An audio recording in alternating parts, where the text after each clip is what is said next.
Glad to see everybody out tonight. It's nice to see such a big group. I did give this talk at the Beekeeping and Research Conference. It's pretty much the same thing. It's going to be a little bit different. So if you missed it, then you'll get a chance to hear it tonight. Before I get going, before I forget, I started beekeeping in 1999. It's really neat to be back here speaking because this is where I started. I didn't know a thing about bees, and I looked up where to learn, and Kentuckiana Beekeepers is what I found. And I spent about 10 years coming. We met at the Bon Air Library. I think it was Thursday nights. I don't remember for sure, but I think it was Thursday nights we met, and spent a lot of time out there. So before I talk about that, when I speak, I welcome questions. There's been a lot of meetings and conferences and stuff I've been to, and I came with a lot of questions, and sometimes I left with those questions. So if you have a question, it's very informal. As long as it's on topic, I don't mind answering questions. I want to make sure everybody gets their questions answered. But I did start here 25 years ago. I was here about 8 or 9 years before. Pank Mattingly is one of my mentors, and he meant a lot to me, and he asked me to be president. So I ran for president and was president for 2 years, around about 2010. But Pank was here. Pank, and there was a lot of old-timer beekeepers. Pank had been beekeeping for a long time. Doc Stuedle, Les, I think his name was Crowder. I can't remember Les's last name. He was an older gentleman. They say beekeepers live longer than anybody else, and he was proof of that, I guess, because he was an old guy and he worked his tail off. He was kind of frail, but he ran 100 hives and he extracted all of his honey with a 2-frame extractor, with a Kelly's 2-frame hand crank extractor. That's how he did it for 100 hives. And I always thought, man, he's a real man to do that. And he didn't look like he was big enough to pick up a super, but he did it. Doc was a hard worker. Al Landon, when I started at the club, Al Landon was president. And I always thought he was cool because he had bee poop on the inside of his van windows. I thought, man, that's a real beekeeper. He's got bee poop on the inside of his windows. But he would get all excited talking to us about bees, and you could just tell he really loved it. He had a honey house. Probably one of the first, him and Pank was probably the first honey house I've seen, but Al had a honey house in the center of his garage with windows all the way around. And you didn't go in there. There wasn't enough room to go in there, but you could watch through the windows. He would have people out to his honey house and watch him extract honey through those windows. So it was neat. But there's a lot of good memories with Kentuckiana beekeepers, a lot of years. Learning here is where I got my start, and so it's neat to be back speaking. I want to talk a little bit before. I've got a real nice presentation, but we don't have a projector, so I can't show it. But I want to talk a little bit about swarms. Apparently, I was glad she went around the room because there's a lot of new beekeepers here. So before I get started talking about swarm trapping, I just want to talk about swarms for a minute, just in general. Bees are like any other creature. Their main concern is they want to reproduce. What the bees want to do more than anything is reproduce. And the way they do that is with swarms. They cast a swarm. They're working all year long to cast a swarm in the spring and reproduce. And that swarm will normally not stay in the area. Everything in beekeeping is usually, normally, most of the time, not always, but usually, they want to go outside their area. So normally I put swarm traps up in my house, but I don't normally catch my own swarms. I catch swarms from another area. My swarms swarm and go somewhere else. A swarm in a tree is called a bivouac. I didn't know that until Jake Beeman told me. I'm like, you don't know what you're talking about. It's called a bivouac. It's a swarm in a tree, hanging from a tree. It's called a bivouac. If a hive swarms and bivouacs in a tree, normally, you can look in a circle, a 360-degree circle, and see where that swarm came from.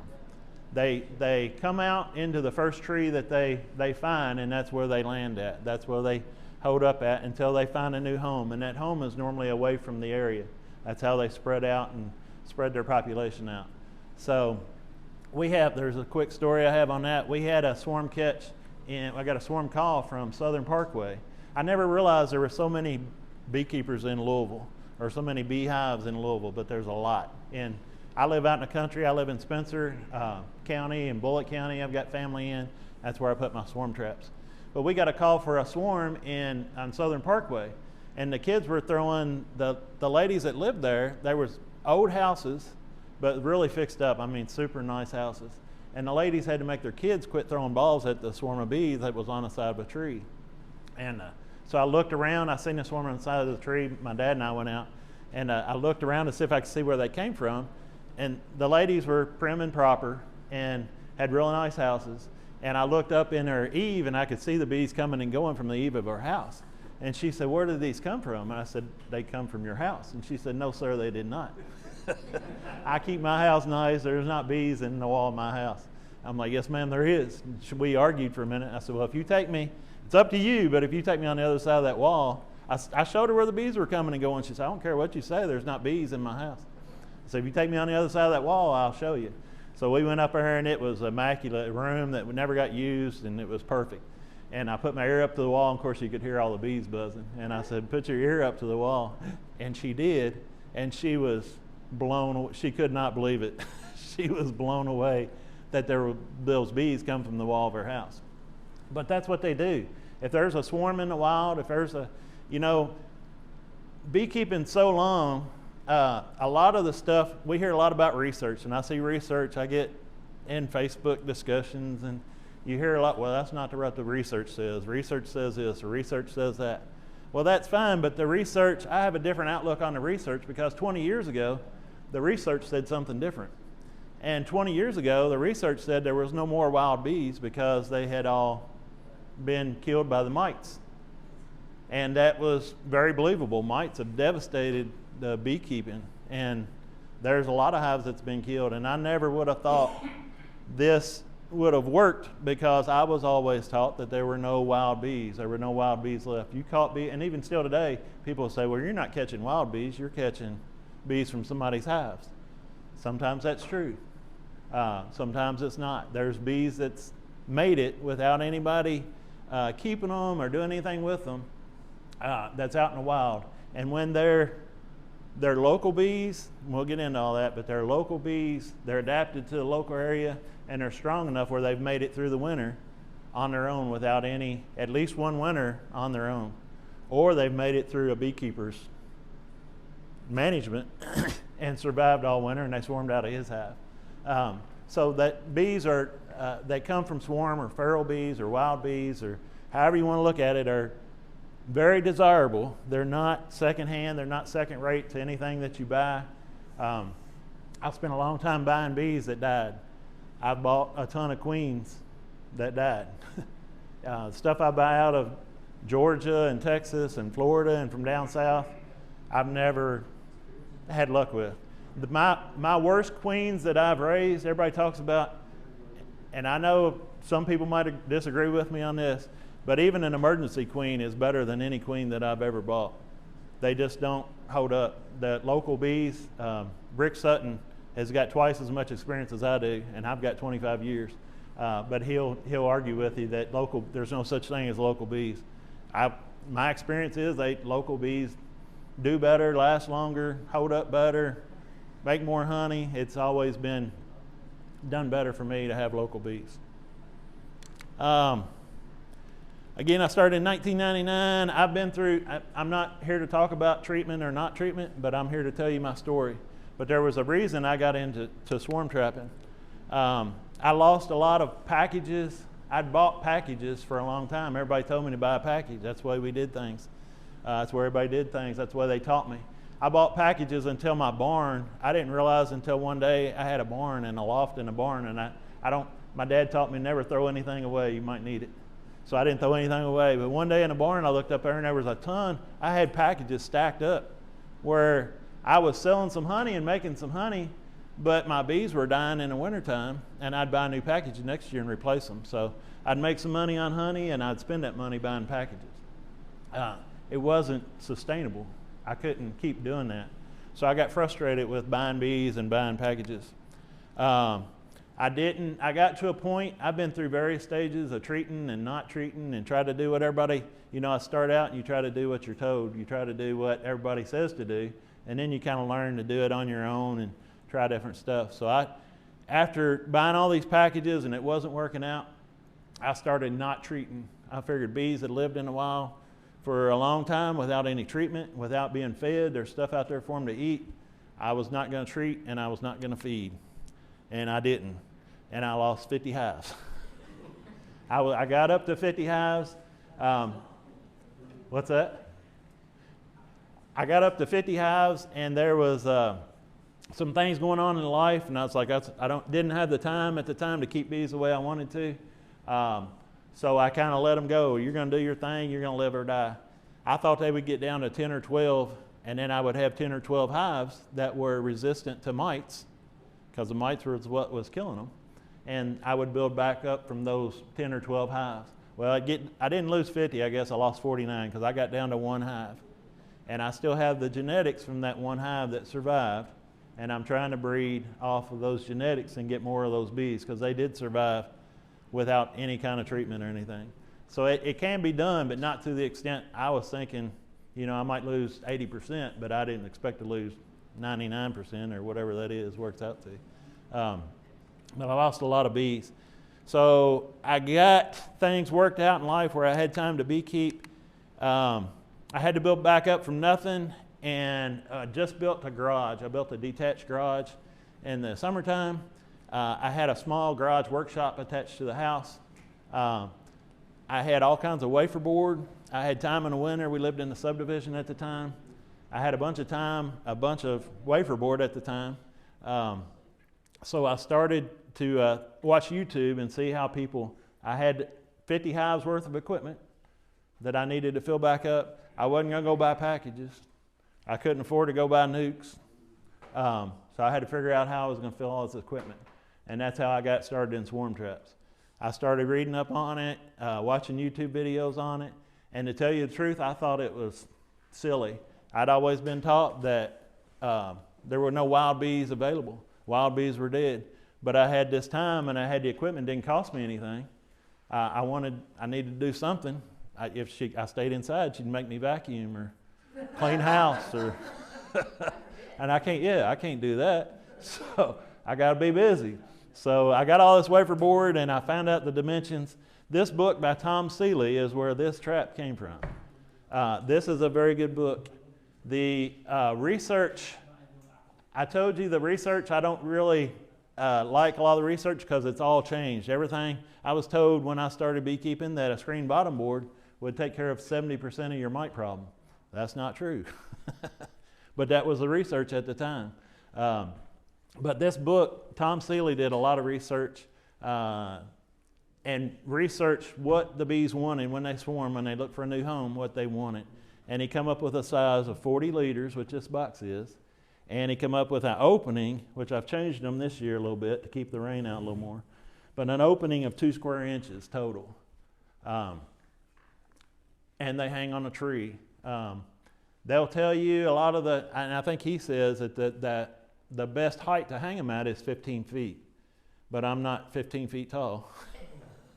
So I hang them where it's convenient. I put out about 40 of these a year. I've made different ones. I've made them like this. This is a new one that I just made. The other ones were wafer board, and I've made some full size. So I've got full size hive bodies with a shallow on the bottom for extra room, and I take those out. But I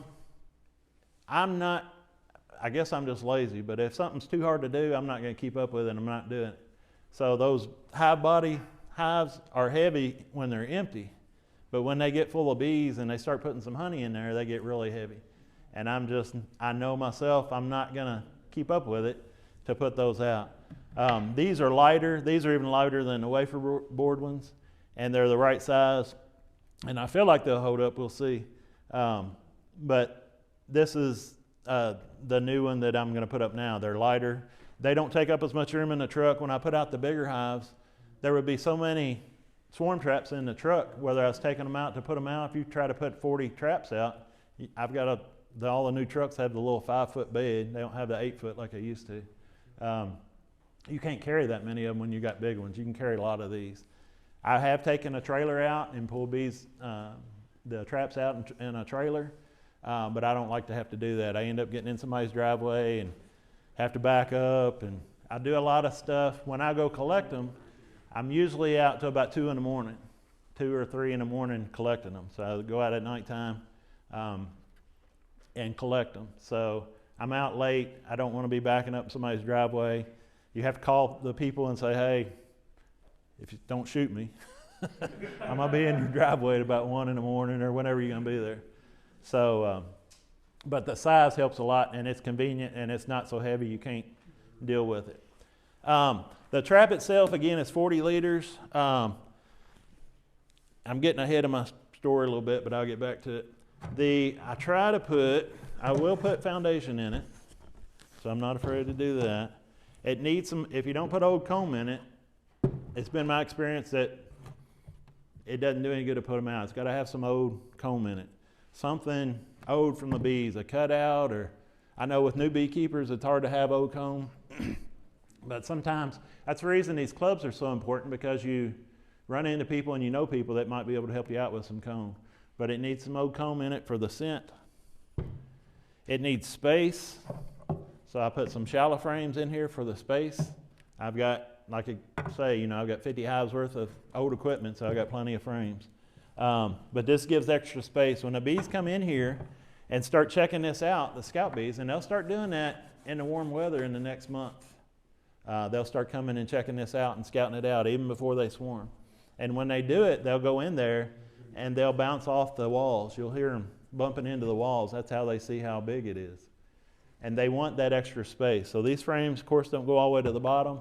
And, of course, these shallow frames don't even go down that far. But they like the extra space. They want it completely dark in there. They don't want any light. Of course, they got the opening, but that's the only space for light to get in. They want extra space. They want old comb.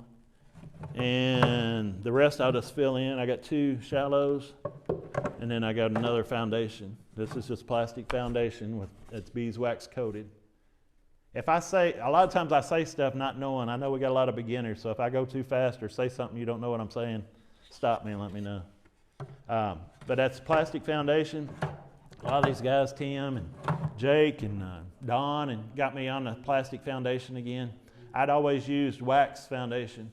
And when I tried plastic a long time ago, they wouldn't draw it out. They made a mess of it, and I swore it off. I'm not using that no more. They finally got me using some of the acorn foundation, and it worked great. I never would have thunked that either. But I didn't think that would work, and I didn't think these, when I first made them, I just made them on a whim, thinking that's not going to work. My cousin, probably the person I'm closest to, run around with, hang out with, or whatever. Me and him grew up together. He told me after the fact, he said, I thought that was the dumbest thing in the world, to put a box on the side of a tree and just expect bees to move in there. And I'm like, well, I wasn't too sure about it myself. But it worked. Yes, ma'am. You just do one level and leave the bottom open, in your swarm. In here, yeah. From here down, it's just empty, and that's. They may build some drone comb or something on the bottom. Well, if you leave them too long, and that's another thing I had to learn. In putting these traps out, I put 40 traps out last year. I try to put them in a circle. Try to. You can't always do that. I put them at friends and family, my cousin's house. He thought it was stupid. He thought it was stupid, but he said, put it where I can see it up my sliding glass door. He wanted to see, and he called me, he called me up. Everybody that calls me and they say, oh, you got bees coming like crazy. I can't believe it. They get all excited, so they call you when you got bees in there. But about every 2 weeks, I've learned over the years, about every 2 weeks is when you need to check them and rebait them. We bait with a lemongrass oil, basically. But this is Swarm Commander.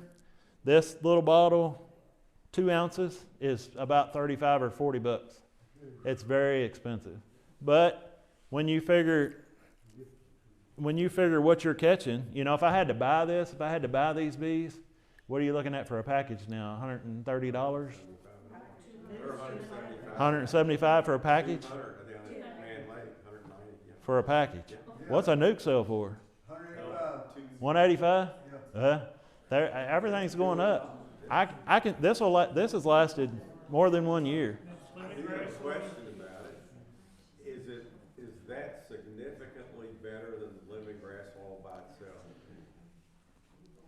if this costs me $185 and this is $35 and I can use this multiple years, 40 traps a year for multiple years, people will say this is better, and I'm not.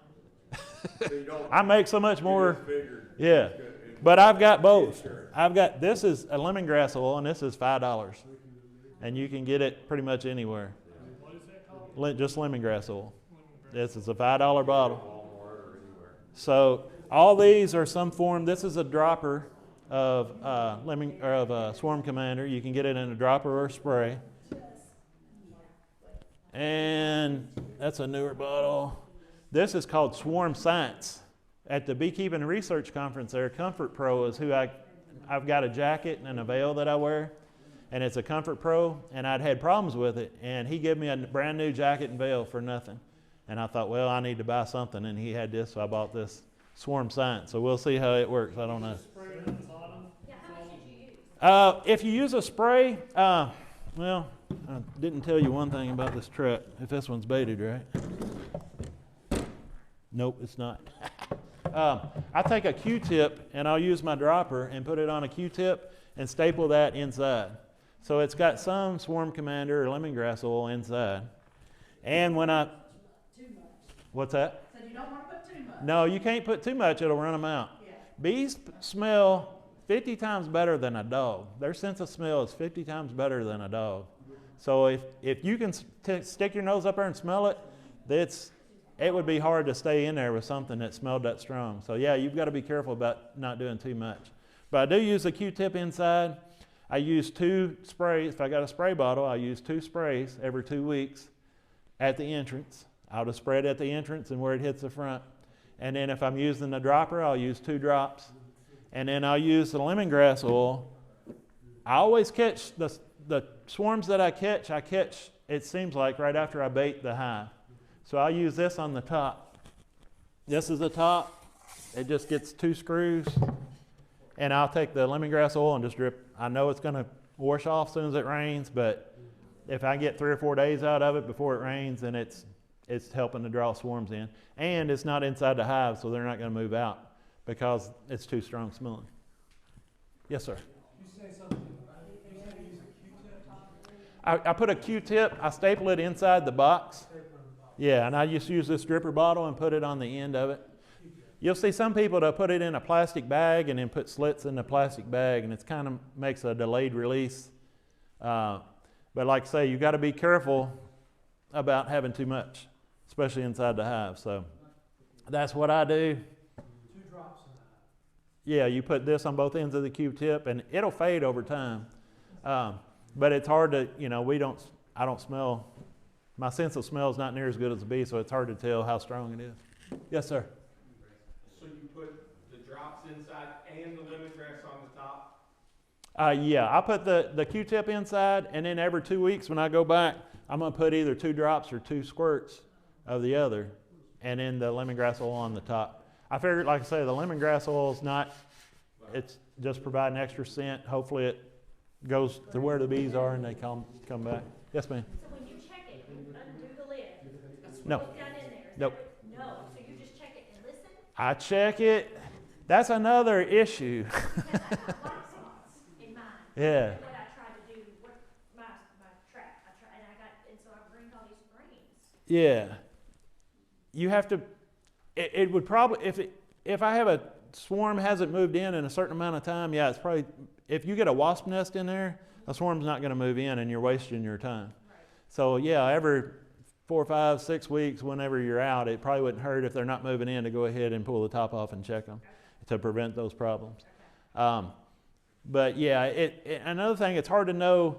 You'll get so many scout bees at these things that as soon as you spray that lemongrass oil on there, if you stand there for 10 minutes, you'll have bees coming to check it out that quick. That's how potent their sense of smell is, and that's how good the lemongrass oil works, is they'll start coming quick. But when you start checking these hives, I have people call me and say, there's bees coming and going like crazy. You got a swarm in there. But there's not a swarm in there. I've had people tell me, and you'll read stuff that says if there's bees going in with pollen, there's a swarm in there. That's also not true. It's usually, it's another usually or probably or most of the time, But it's not, if there's bees going in with pollen, it doesn't necessarily mean that there's a swarm in there. I've taken bees down off the tree. My dad said, you got a swarm in there. I looked at it, there's bees coming going like crazy. I go check it at night, pull it off the tree and take it home, and there's no bees in it. I'm like, well, that was dumb. I should have checked a little better. But you learn to check over time is to ask the people where they're at, if they call you and tell you there's a swarm there, to ask them if they're there in the evening time. If their bees are hovering around the entrance in the evening, right at sundown, they're there, because they'll go back to their main hive when the sun starts going down. I've got a lady, she's real excited. When we first put traps out at her house, she still lives at home with her dad, and her dad was like, I don't want bees at my house. I don't want to have to mow around the hive. So a lot of times you have to explain to people that these are not going to be kept there. If you call me and tell me they're there, I won't wait the 2 weeks. If he calls me and says, hey, you got bees in this box, I'll go on and go out there and get them. And that way he don't have to mow around them. But I had to explain to him, for him to let me put bees out there, how this worked. And that they're going into a home, but it's a home that I'm going to bring to my home. Yeah, it's a mobile home. Yeah. But you got to explain to people. My cousin, her husband, had the same concern. Well, I don't know if I want them. And now he loves them. He's like, can you leave them out here? I'm like, and we ended up putting hives at their house because they love watching the bees now. But he didn't want them at first until I explained it to him. Yes, sir. Out of 40 traps, how many get swarms in a season? Well, the first year I put 20 traps out, and they was all like this, and I caught 20 swarms. Yeah. So my disbelief that this would never work changed around pretty quick. I was that first year, of course, it's your first year, I didn't have any bees. I was trying to build back up, so I didn't have anything to occupy my time other than checking these traps. And I checked them regular. And I would check them, bring them back to the house at 2 in the morning. The next day I'd let them do the orientation flights. And then I would, around noon, or an ideal situation, of course it was always different, I would put them in another hive, and then I would take them back out to where I took them from. And sometimes you would catch, in a week or two, you'd catch another one there. But I caught 20 swarms from 20 traps, but there were some traps that you could have a trap over here and a trap over there, and that one over there will never catch a swarm. And this one will every year. And I don't know why. So how often do you check? 2 weeks. Every 2 weeks? Every 2 weeks. How high did you go? Did you climb the ladder? Nope. I'm not going to climb. If I had to climb a ladder, if I had to throw a rope over a limb, I'm going to do that for once. And I'm probably not going to do it again. So I put them where I can reach them. And another thing too, I've kept bees for a long time, and I've had boxes that just sit outside, and they'll be sitting on the ground and swarms will move in them. I had boxes 3 years ago, a stack of, I think there was 4 or 5 boxes sitting there, nuke boxes, and they moved into the center nuke box. I don't know why. They didn't move into the top one. I would think, if higher was better, they should have moved into the top one. They moved into one on the center. So I don't think, if I was going up against Tim and we was having a competition, I'd probably climb a ladder and put him at 15 feet so I could beat him. But if it ain't for that, I'm not doing that. I'm just not going to keep up with it if I have to work that hard. Sun or shade, or does it matter? Anywhere? You want them it's a west side story. Okay. Because the wind comes out of the west and blows to the east. So wherever the bees are at, if I want to catch Tim's swarms, I get on the west side of his apiary, upwind, and let that swarm come out and blow through his apiary, and they come out and come to mine. If I want to do that, which that would be, I would never do that on purpose. Once they swarm, They're free game. Say that again. You put them on the west side. Bees will fly. Bees will not normally fly through the woods, fly through trees. They're not going to just fly through the trees. They're going to fly through, if you got a pipeline or a field, I'm going to put them on the west side of that field because the bees are going to fly out here in the open. And that smell is going to come across, and then they're going to smell it and come to it. So the west side of wherever you expect the bees to be. I read something here lately, or saw something on the internet, YouTube, I don't remember. But a guy was putting them on the west side of a city, which I never thought about that. But there's a lot of bees in the city, in houses like that one lady, and in trees, and that's where he put them. He would put them on the west side and let that smell. They smell so good, they would pick up that smell and go to them. How close can you put those next to your current hives? I've got them right next to them, but I don't usually catch my own bees. I have one time caught my own bees because I had a hive swarm that had a marked queen, and my marked queen was now in my swarm box. So I knew that was my bees. I'd caught my own bees. So that was usually. I've also caught a swarm one time that was out away from the house. It wasn't mine, but when I found the queen was marked. So I caught somebody's, and it was a current year. I don't, if you're new, you probably don't know the marking system, but we mark our queens to tell how old they are. So the acronym, I guess, maybe that's the wrong word, but it's Will You Raise Good Bees? So 21, is that right, is white. Will you raise good bees? White, yellow, red, green, and blue is the colors. Last year was green. Yeah, and this year is green. And I haven't got a green pin yet. Yeah. I need some green pins. But I try to keep all my queens marked to tell how old they are, because it makes a big difference. I had some. I just retired from Ford, so I'm very excited about this year being able to keep up with swarm traps and keep up with queen raising and different stuff and marking queens. I had some last year. I had a hive that wasn't doing good at all. I'm like, what the heck is wrong with this hive? And I looked in there, and there's a faded blue marked queen. It's like, no wonder. Yeah, the queen was too old. It was. They do better. A lot of people say every year to replace them. My best queens I've ever had have been 2-year-old queens. But, you know, a 1-year-old, it doesn't hurt to replace them every year. What's the color this year? Green. This year? This year is green. Yep. Okay. And when do you start putting these? Right now. Right now? Yep. Yeah, I'll start putting these out. Wednesday, as a beekeeper, you got to watch the weather. Wednesday is going to be the warmest day this week. It's going to be 64 Wednesday. I don't usually start doing a lot of stuff until March, but this year we've had a warm year. The weather's been, of course. I know they're blooming. Started early. The dead nettle and henbit the fields are starting to turn purple because they're budding out. So everything with the leaves on the top of the ground is starting to bloom. yeah, so it's starting early. Yes. I stepped away for a second. Did you discuss how long to leave them in the box? Or I know when I first started swarm trapping, I had a few spot as soon as I put them in a 10-frame box. I've never had. This last year I had several that would move in and then move back out, and I think the smell got them.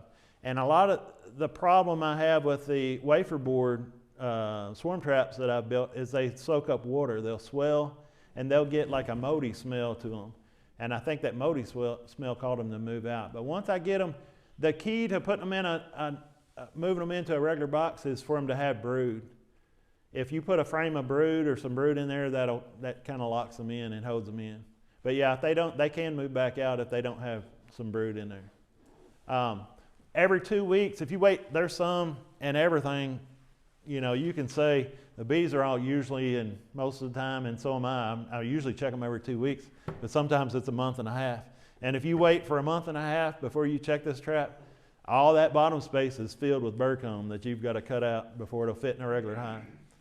So you got to get your rubber bands out and empty frames and rubber band all that into another hive, and it's a pain in the butt. It turns a 15-minute job into an hour job. It's a pain. I hate doing that. But, you know, a lot of times if you're working, you just don't have time to, you know, check 40 hives, you know, every 2 weeks. So I'm excited this year to have time to check them. And, of course, I know some will get away from me. I had one at Dad's, and he's like, are you ever going to come over here and get this swarm trap or not? And he got a little aggravated with me, but I'm like, I'm not retired like you are. I can't come whenever I want to. Retired people have a different way of looking at things, and he did. So when you, in 2 weeks, this is out the tree right now. Yeah. You wait till dark, and you tell me what you do when you get up to the box. And when I go to check these, I'll check them I check them a lot of times in the daylight and see if they got bees, or people will call me sometimes. But if I come to collect them, I carry around a wire, a number 8 hardware cloth, and a staple gun, and I'll staple it. I'll come at nighttime and staple it over that hole. And once I staple it over that hole, the lid's screwed on. There's no other opening. They can't get out. I can collect them, however many I got to collect, and take them home. I take them home and get home at 2 in the morning, and I set them out where they're going to stay. In my yard, or I've got 2 other out yards, but wherever they're going to stay, that's where they go. And I pull that screen off. It's not, I use a short staple and it's easy to get the screen off. And I pull that screen off that night, and the next morning they'll be doing orientation flights. Well, when you go get that box, put that screen on it, you don't actually know that it's... If I put a screen on there, I know that there's a hive in there. Either they sent me a picture of the bees in there at dusk, or I can hear the bees buzzing after dark in there. Or it's heavy. Yeah, it's heavy, where they're putting honey in there, or just the bees are heavy too. I never realized how heavy just bees are. We caught, the first swarm I ever caught was by a Bashford Manor Mall. And me and my son went out, and we didn't know what we was doing. We had a trash bag, a black trash bag.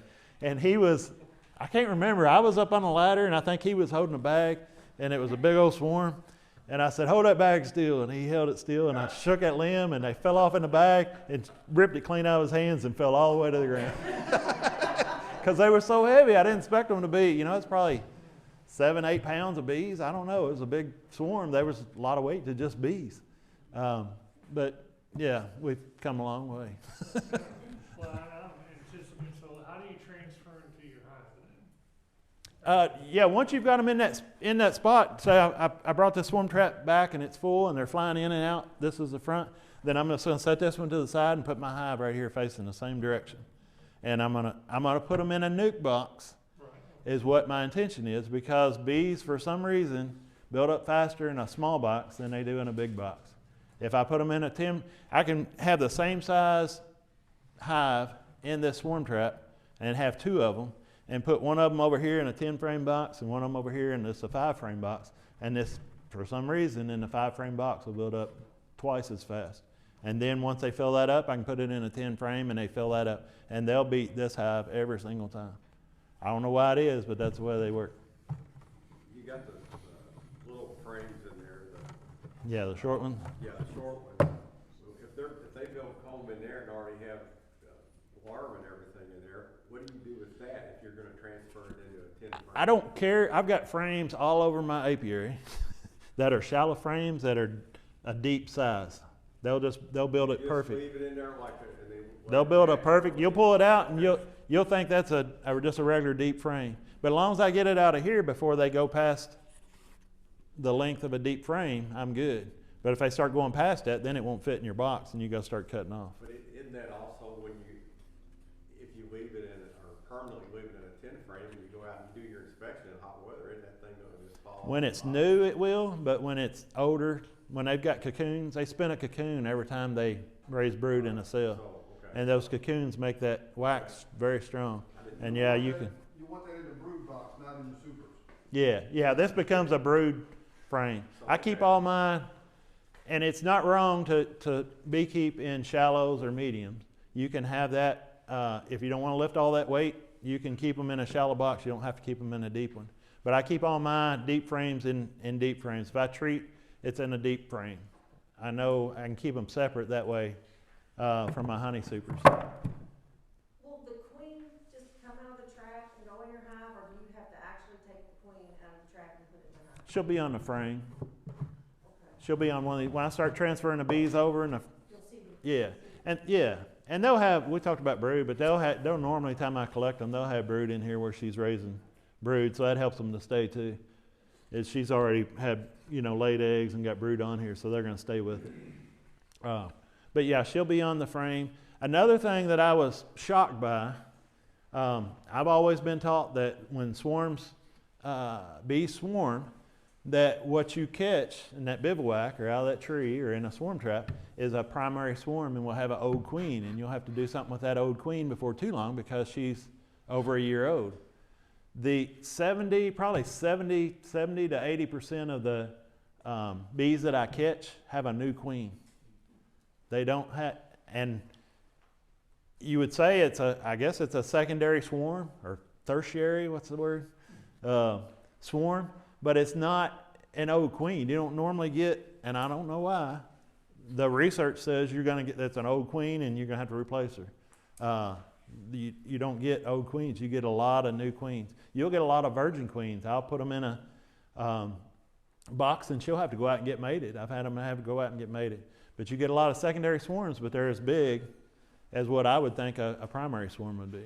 Usually when you think of a secondary swarm, it's little bitty. But they would fill up 3 or 4 frames in here. So that was something I was very shocked by when I started doing this. Do you put any kind of finish or paint on your traps to keep it? Yeah, this would need to be painted, yeah. Yeah, this would have to be painted before I'd put it out. I mean, you could put it out. Sometimes, there was one year, I sowed nukes the first year I sowed nukes. And I have a tendency, and I think we all do, to think everything has to be perfect. And I tried to make the perfect nuke boxes, and it was taking forever. And finally, I had people wanting to buy nukes. And I just used what I had. And if I put some out that was not painted, and people would buy at the time when they would come and buy a swarm, we didn't have the plastic. Now I sell them in the plastic nuke box, and they take the box and everything. They just buy the whole thing. But at the time, we'd have them in a regular nuke box, and we'd transfer the frames over to their equipment. So it didn't really matter that the equipment wasn't perfect. So in beekeeping, we try to do things as good as we can, but it's not always going to be perfection. You can't always do everything perfect. You got to do things. And even no matter how much experience you have, you never know. I always think I know what the bees are going to look like when I go out there, and I'm always surprised. Even now, and I've been doing it for 25 years. So you never know. It depends on, of course, the weather and what's blooming and how much it's coming in. I was surprised last week that to have burrcomb in a hive. I had feeder shims, and I had 3 hives that had burrcomb in the top. They're not supposed to have burrcomb in February. And the burrcomb, I still haven't figured out, Tim might know, but I still haven't figured out what it came from. And it wasn't white. It wasn't like the maples are blooming now and they're bringing in the nectar, which would account for them building burrcomb. But I would think it would be, all the new burrcomb I see is perfectly white. This was a yellow. I have no idea, but I've seen a lot of the Facebook blogs, pictures of people's bees bringing in pollen.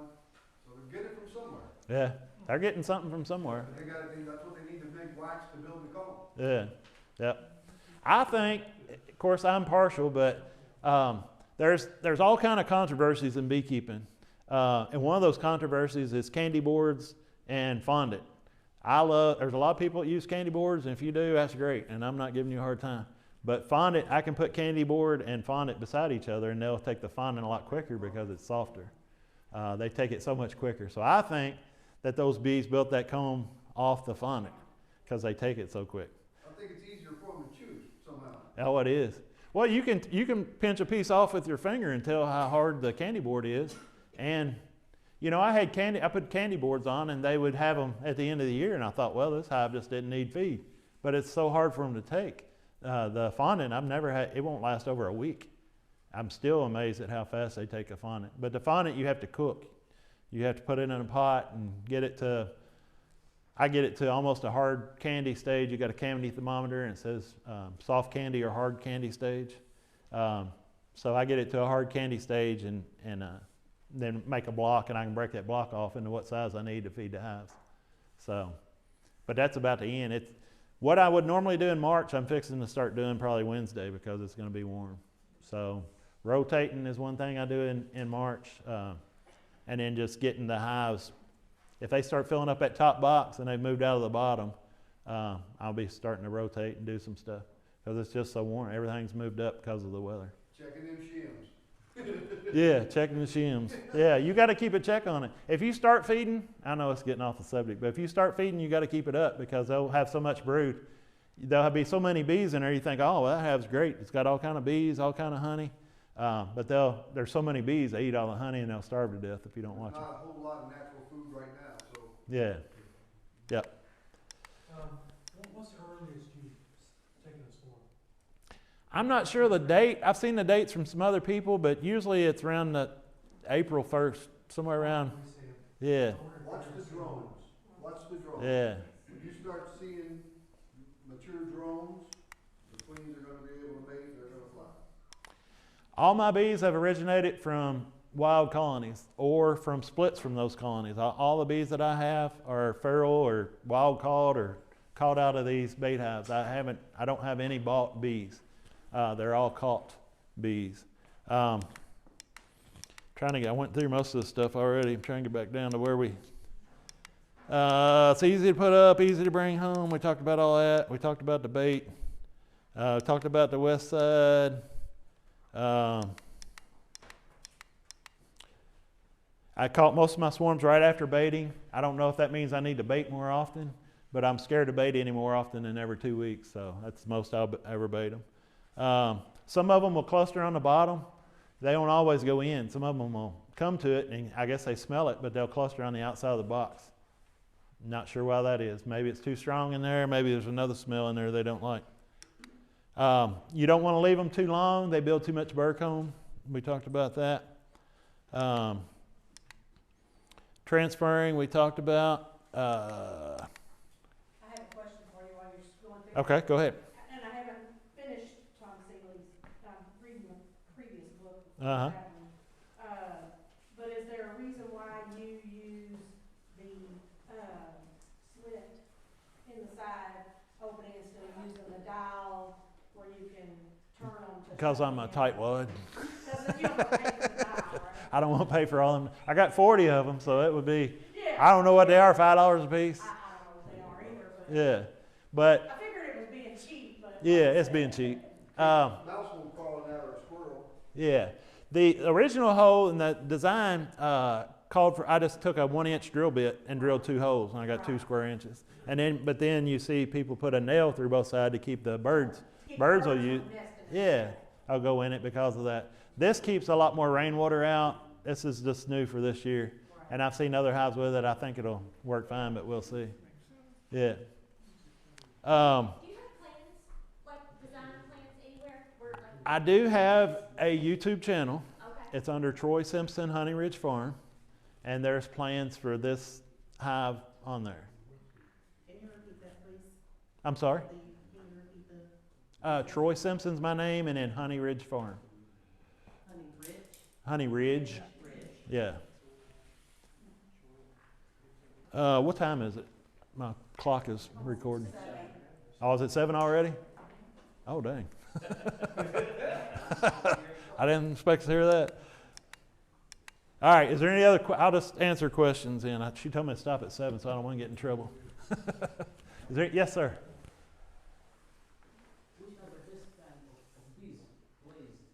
What are the best kind of bees to raise? As far as a race of bees? All my bees were caught in these swarm traps, and I don't know what race they are. I can tell you that they're all dark bees. I haven't caught hardly any. You know, an Italian bee is a light-colored bee. I have hardly any that are light-colored bees. And it seems like if I have light-colored bees, they don't last as long. So I know Caucasians are dark-colored. I think Russians are dark-colored. Carnolians are dark-colored. Yes, sir. So one of the things that most people do know about bees, basically, is when a queen goes out and breeds, she breeds with up to 15 different drones. Yeah. You're going to get a smorgasbord. So you're not going to get a particular breed of bee. They're always bred with multiple different drones. It's funny to look in the hive and you'll see dark bees, light bees. They all got different daddies. So yeah, they're different colors. Yeah, that is neat to see that. But most of the bees, like I say, most of the bees that I've caught, most of the bees that have done really good for me are dark colored bees. It seems like sometimes they're meaner. I haven't noticed that in the hives that I've caught, but they seem like they last better and hold up better and make more honey. You know, I just want to be, I'm not going to put up a hive if it's very mean, but I want a hive that's going to last through the winter. Is what I'm looking for. And I can't get that from buying bees, and I can't get it from buying queens. There, like I said, I remember how much I talked about emergency queen cells. But and we don't have queens early enough for splits. When we go to split, there's not queens here that's available. It's too early. You got two options. You can do an walk-away split and let them raise their own queen. You can buy a queen from Georgia. It's just my experience that my emergency queens are much better than what I would buy from Georgia. And I was gonna say that, we preach it at our association, is don't buy Texas, don't buy, we're trying to keep out. Yeah. You buy Southern bees, If I was going to buy bees and you were selling nukes and you're close to, you know, where I'm at, close enough, you or Tim or whoever, yeah, I buy a nuke from you before I buy anything from just down south. warning to new people who have not been through any first-time beekeeping classes. Be very, Don't get hooked in to buy a package from one of the big Yeah. companies or somebody. They're It's just, got Mississippi queens, Texas queens, all Georgia queens. Hawaiian You're gonna queen, get you got all into kinds of trouble. stuff. They don't produce. They're just not, They're gonna give you some honey for maybe one season, and Yeah. the winters are not good. It took me a long time to learn that. Don't bring in Texas bees, because all Yeah. those are starting to bring in Yeah. Africanized. Yeah, you got to watch the Africanized stuff too. I used to get bees from Georgia a lot, and Yeah. and like I say, they would do great Do great the for a first while, year. but then they didn't. Yeah. But it takes a while. You don't. If somebody doesn't tell you, it takes a while to figure it out. And as you live and Yeah. learn, Yeah. if you spend $400 on a nuke or a package, Yeah. you bring it home, it's like, oh yeah, they're doing good. Yeah. And then by December, you've got a, you Yeah. got, you got, The queen peters out. She yeah. The thing about it is, a lot of times they'll have bees, and then they can just introduce a queen to them, yeah, and then they sell you that as a right. package. They're Yeah. not produced together. It's I not talked- it's not her offspring. They'll just shake Yeah. these into a box. Kent Williams I was talking to him at the Beekeeping and Research Conference, and he said a lot of these guys will go around, they transport bees with just nets on them, and a lot of those bees will get out. And he said people will go around to truck stops and collect the swarms. They'll swarm and collect the swarms and put a queen in it with it and sell it to you for a package. And so you're not getting related. Another thing that helps bees a whole lot is when they're related to each other. If that's their mom, there's a difference between a queen that's their mom and a queen that's not. They're going to, It's never that way with a package. They raise those. yeah, bees separate. separately from Yeah, the queens. yeah. They just shake them in. They actually just shake them until they got 3 pounds. My experience is not good with it, is all I'll say. You said emergency queen is pretty much when you split and you walk away, and then one develops into that a queen? Yeah, if you split it, say if this was a 10 frame box and I wanted to split, say it was a 2 deeps and they was both full of bees and it's March, I'm going to split them. And what I'm going to do is I'm going to put the queen, it's going to stay in the original location because this is my production hive. And I look at this as the hive that's going to make honey. But I'm also I got to do something with these other bees, and I'll take them to another yard is the best way. And because they don't have a queen, they'll raise a queen. And those queens for me, people will tell you that don't do emergency queens, but they're a lot better than anything I've ever bought. Not another hive right next to it. You can do a hive right next to it, but you have to dump extra bees in there because all the foraging bees are going to go back to the original spot. Yeah, you just have to, like 3 or 4, I mean a lot of extra bees because there's a lot of bees that's going to go back. Yeah. If we're raised, sometimes we sell nicks around here. If we're making splits, all of our hives, queens, are from our own stock. We don't buy any queens. Yeah. I don't think in this area there's any reason, unless you just want to buy queens or bees here. Yeah. Yeah, you can raise your own. You don't have to graft. There's a lot of ways to raise queens. You can overcrowd them and get queen cells. All There's- we do is we make queen cells. We get the queen out, Yeah. queen cells, and those are our queens. But if I was going to buy queens, I would buy them from Tim or one of you guys, or I'd buy it from somebody local instead of somebody that wasn't. Right. And, I raise queens myself, and when I raise queens, it's a hive that lasts through the winter every winter. It's a hive that makes a lot of honey. It's a hive that's not very mean. We pick for the traits that we want. So it's, I would trust it. If I had to buy a queen from Tim, I would trust that it was a good queen. I wouldn't have a problem other than the fact that I'm a tightwad. Don't want to pay for it. I want to say something to everybody, and I'm sorry I'm not trying to hijack you. No, you're fine. I'm an admin for a And especially some of you new people, just be aware that there are people that will, believe it or not, take your money and not give you, they'll steal your money. There's a lot of scams on there. Yeah, there are a lot of scammers. So most of them are based in some other country, and These club, Kentuckiana beekeepers, we've got clubs now. Oldham County has been there forever. We got a club now in Spencer County where I'm at. Bullitt County didn't used to have a club. Nelson County's got a club. These are very important because we can get stuff we need from each other. that's right. And we can trust that they're okay. If you just go by Facebook page or you don't know what you're getting. There's a picture on there. Jake puts it on there every year. He goes crazy about that stuff. Crazy. It shows packages in front of nuke boxes, and somebody's trying to sell you a nuke, but it's really a package. So if you're going to buy something, if you do buy it over the internet, just make sure you know who it is. 'Cause Yeah. they set up something that looks very legitimate. 9 times out of 10, your association fellow beekeepers are the best ones The- to go to. These bees that you would collect in these traps for free. If they're $185 to buy them, I can afford to go to Oldham County and pay my dues there, or go meet other beekeepers. I can afford to go out at 2 in the morning to pick up 10. You know, if I pick up 10 of that, how much is that worth to me? You know, if they're $185 a piece, you know, you can do a lot of stuff because of the value that I can pay. I wouldn't normally pay $45 for a little 2 ounces worth of this, you know, but it's for the value you get out of it. You know, I don't have to use a whole bottle on one. It's just a little bit. Yes, sir. So, a couple of things that I do on my box is the entrance. I put it at an upward incline Mm-hmm. so it sheds water. Yeah, it's a good idea. The landing board too. Yeah, yeah. And also, I use propolis to coat the inside of it. A lot of people do that, use the propolis. I'll use alcohol, like 90 proof. Yeah, make a tincture. Paint it in there. Yeah. And you dilute the propolis. That's another thing. I'm gonna say this, and then if y'all want to stay and ask questions, that's fine. But I don't want to get in trouble. But that's another thing. The research, when 20 years ago when I started, was that they were trying and almost did breed all the propolis. They didn't want propolis in the hives. You know, the research was that's not a good thing. It sticks the hive together, makes it harder to check. The research was, yeah, that you get rid of the propolis, and they bred it out. It's like chickens. You know, you can't get a chicken set on an egg now because they bred it all out of them. Well, they bred the propolis making out of the bees for a long time, but now the research has changed, and you know, you want a hive with a lot of propolis. That's a good thing. It ain't having Taylorsville bees I got.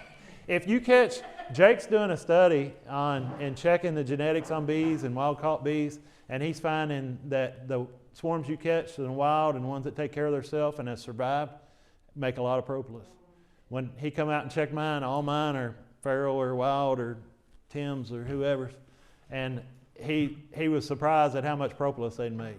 That's all I've got is those bees. And, You may cuss and fuss a lot. yeah.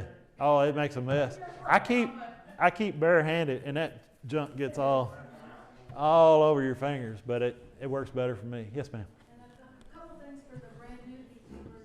There's a method to the madness here. When he said hardware cloth across the entrance, if you use anything solid, bees can overheat in a heartbeat. Quick. And another thing, I liked your Q-tip staple to the side idea.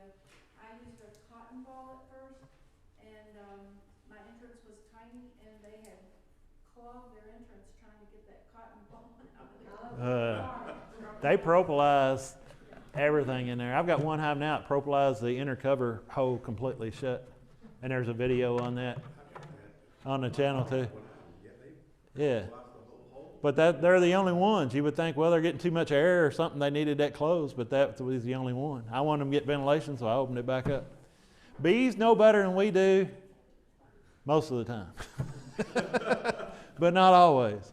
So If you give them a bit and they don't like it, they'll seal it up. they'll seal it up. If it's too big, they'll seal it up. They'll seal it up. Yeah. When y'all are hanging out the outside, burning up. But yeah, you have to. Sometimes they do stupid. You know, they'll swarm. You know, they normally know better than we do, but sometimes they'll swarm in the fall too, and they're not going to make it. But they still do it. So sometimes they don't always do the right thing.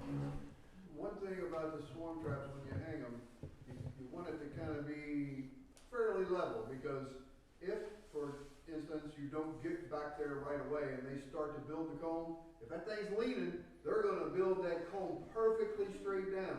So if the box is like this, the comb's gonna go right like that to the center of it. I mean, they have the ability to, like a plumb bob, They go straight down. When you're hanging your traps, you want them, you pretty much want them to be plumb as much as you possibly can. Yeah. Yes, it is. It's always straight down. We use starter strips was real popular there for a while, and I guess probably still is. But you can just put a little strip of wax foundation up here at the top, and they'll build straight off of that. But they're gonna, if you got the frame like that, they're gonna build it this way. They're gonna build it straight up and down, no matter how this is leaned. If you got this leaned back, or they're gonna build straight up and down. I put a strap on mine most of the time, because, you know, even when you hang them, you know, the weather sometimes is your friend, sometimes it is not. And it swings it just a little bit, Yeah. and it doesn't come back to plumb, then you got some serious mess inside there. They'll build bird comb all over the place. I put a 20 penny nail, I didn't say this, but I put a 20 penny nail in the trees that stays there year round. And this 20 penny nail goes through this hole. And then this little hole here, if you can see it, is a 4-inch heavy duty wood screw that goes in there, and that keeps it from swaying. And then sometimes I have to put a spacer because the tree's leaning, but I try to get it straight up and down by using a limb or something for a spacer. You gotta do something to kind of keep it plumb. It'll move. Yeah, yeah. All right, I'm going to go ahead and end there. Like I say, if you got any more questions, feel free to ask or come up or whatever. I appreciate y'all coming.